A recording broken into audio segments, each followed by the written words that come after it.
In the middle of the 19th century, Australia's interior was still largely unknown to Europeans.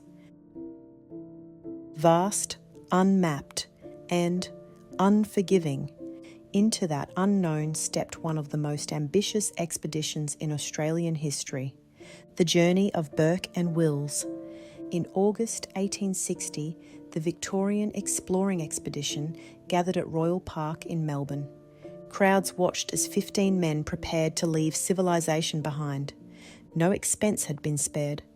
Good luck, gentlemen. May fortune favour your journey. We'll miss you, but we know you'll return triumphant. Godspeed. Supplies intended to last years. Scientists, surveyors, artists, and support crews. And most remarkably, camels.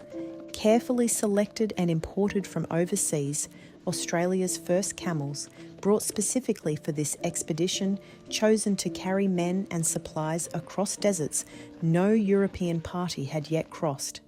At the centre of it all stood Robert O'Hara Burke, a former police superintendent. Brave, decisive, but inexperienced in the Australian bush. Beside him was William John Wills, a careful surveyor, observer and scientist. The mood was confident. Few doubted they wouldn't succeed. As the expedition moved north, the landscape opened into wide plains. Progress was steady, even hopeful. But distance in Australia is deceptive. What looks manageable on a map can stretch endlessly underfoot. Already the land was asserting itself, not as an enemy, but as something that demanded respect. By November, Burke's advance party reached Cooper's Creek, a narrow ribbon of water cutting through dry country. Here they made camp, a fragile sense of order in a vast landscape. The plan was simple: wait for supplies, then push north. No turning back. Take care of yourselves.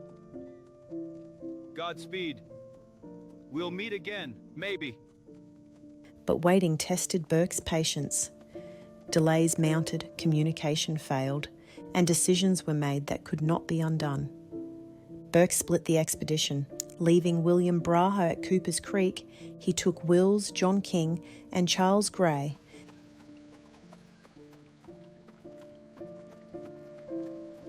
We've got to keep moving. The sun's too hot. Just a little further. Can't stop now. And pushed north towards the Gulf of Carpentaria. A small party entering immense country. From this moment on, there would be no easy way back. The country grew harsher. They crossed the stony desert, where heat reflected off bare ground and water was never certain. The camels weakened. Supplies dwindled. Determination replaced comfort. Endurance replaced confidence. Early in 1861, Burke and Wills reached the northern coast. They had crossed the continent, but there was no celebration. They were weak, short on food, and unsure of their exact position. The achievement was real but fragile, and now they had to go back. Made it, but where's the sea? It's not what we expected. This is it? Just water and mud? We're here. We've done it. But I don't feel like a hero. I feel tired and cold. What now? The return journey was brutal. Rain turned the ground to mud. Camels were killed and eaten. Charles Gray fell ill and died. In April 1861, Burke, Wills and King staggered back to Cooper's Creek. We're too late. The others are gone. No sign of life. We should have dug deeper. This water, it's not enough. I can't go on much longer. Just tell them we tried. They expected relief. Instead, they found silence.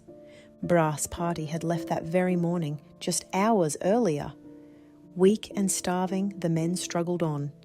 Eventually, Wills asked to be left behind.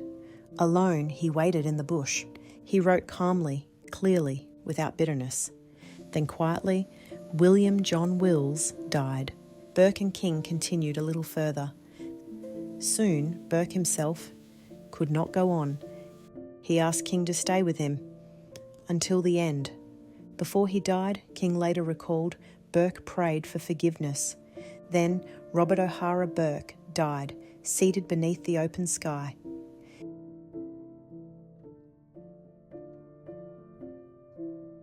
King survived. Helped by Aboriginal people along Cooper's Creek, he lived as they lived, sharing food and shelter. Months later, a search party led by Alfred Howard found him. Gaunt, exhausted, but alive. King was the only one to return. Through him, the story was told. The Burke and Wills expedition succeeded in crossing Australia, but it failed in planning, leadership, and timing. It revealed the size of the continent and the cost of misunderstanding it. Their story is not one of simple heroism. It is a story of ambition, endurance, and tragic misjudgment. And it remains one of the most powerful chapters in Australia's wild history.